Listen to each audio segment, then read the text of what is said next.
Welcome to the deep dive. Today we're going inward.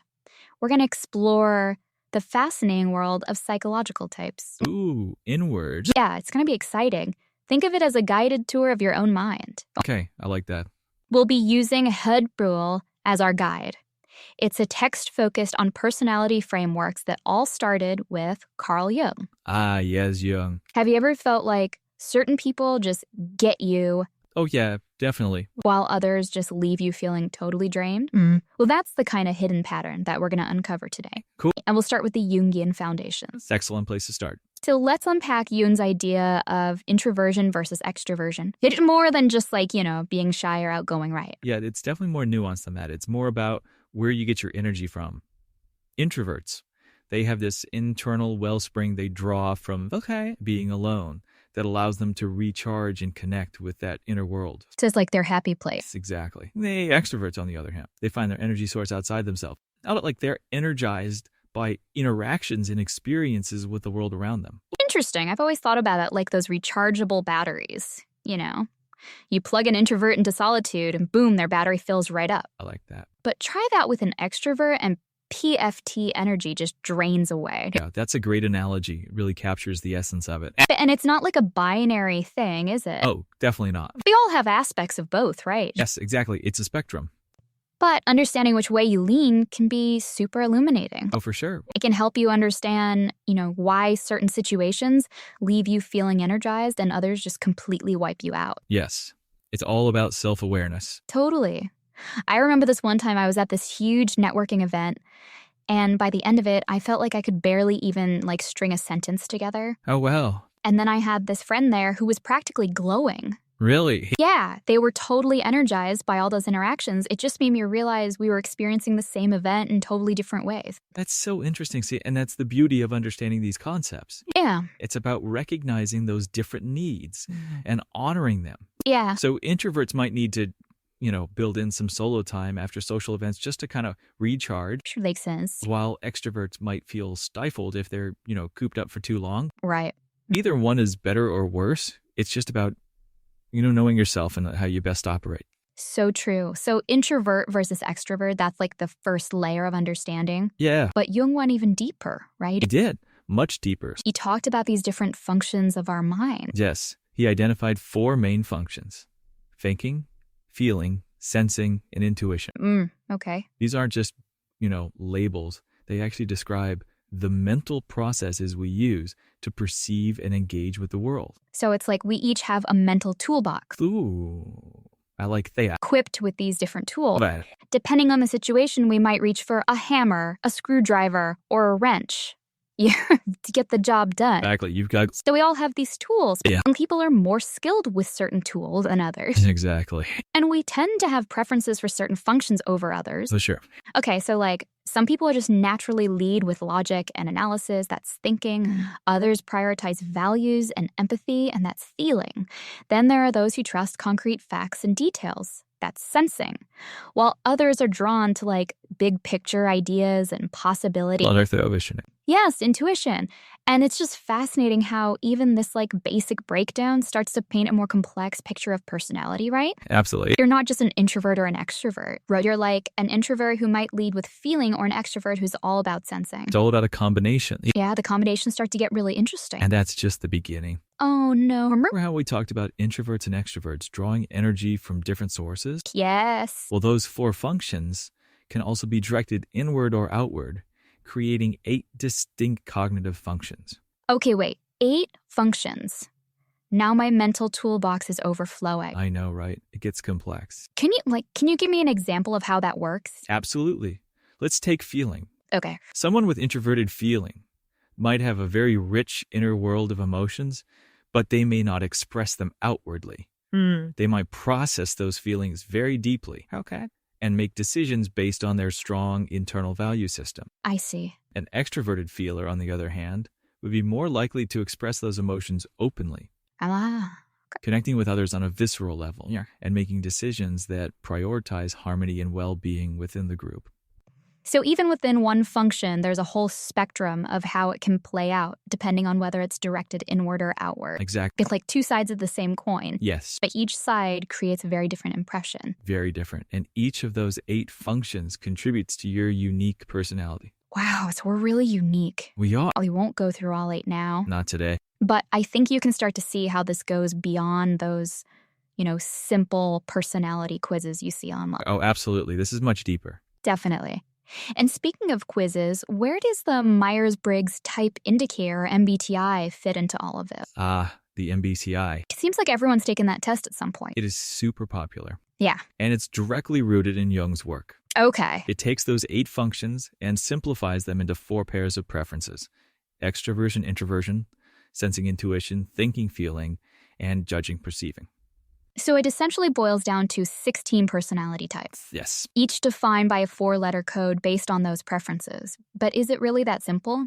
That's a great question, and one we'll definitely explore further. But before we get into the nuances and even the criticisms of the MBTI, I want to leave you with this thought. Okay. Even though the MBTI is popular, it's just one interpretation of Jung's work. Okay. Jung himself believed that reducing a person to a 4-letter type was only scratching the surface. It's like saying you're a painter without considering, their style or technique or inspiration. There's so much more to it. I'm already starting to see how focusing on a label might actually limit our understanding of ourselves and others.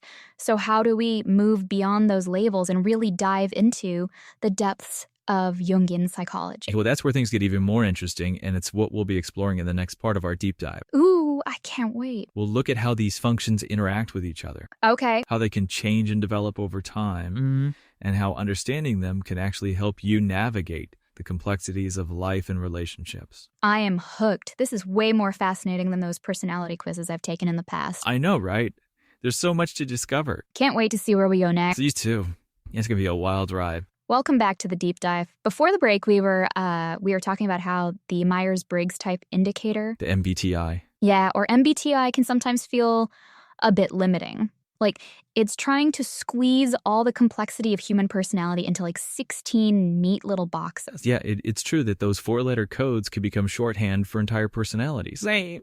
Which isn't really what Jung intended at all. He saw these functions as dynamic and fluid, Exactly. not static treats set in stone. It's a journey. Okay, so then how do we move beyond those labels and start to use this knowledge in a more practical way? I mean, how does understanding my dominant functions actually help me in daily life? That's where the concept of your function stack comes in.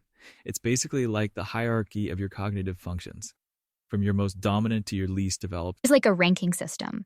Yeah, kind of. It's like a fingerprint. Ooh, unique to you. I like that. And it can reveal a lot about your strengths, weaknesses, and even potential blind spots. Okay, wait, blind spots, that sounds a little ominous. Well, think of it this way.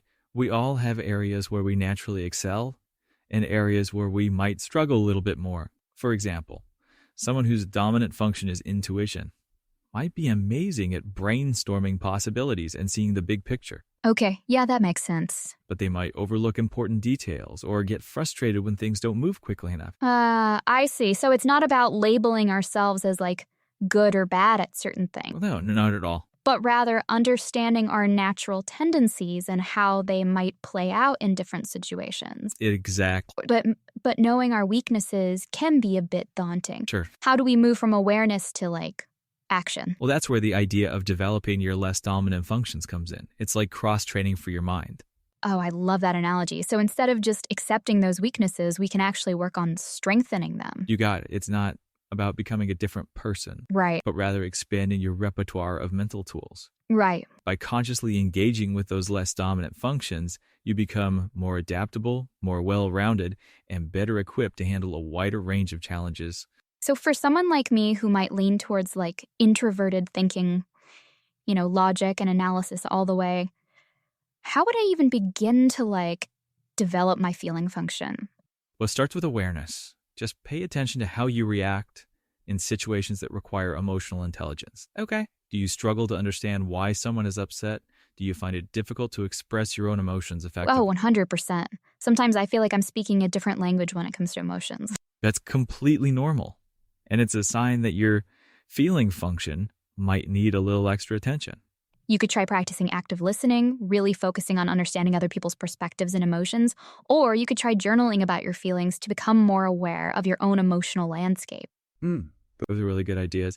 But honestly, using those less dominant functions can feel so awkward and uncomfortable sometimes. It's like trying to write with your non-dominant hand, just messy and frustrating. That's a great comparison. It does take effort and practice, but the rewards can be huge. Okay, how so? Think about it.